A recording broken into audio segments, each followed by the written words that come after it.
সঁচাকৈ আজি কপাটিৰ জামে মছজিদত আমি ৰমজান মাহ উপলক্ষে ইফতাৰ আয়োজন কৰিছোঁ।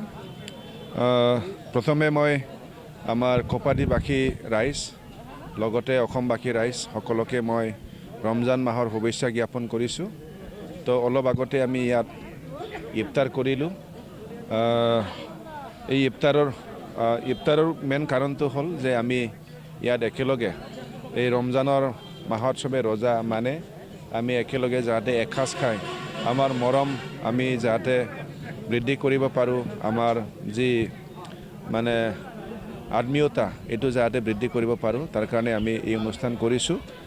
নতুন নহয়, এইটো আগতো আমি কৰি আছিলোঁ, এইবাৰো কৰিছোঁ।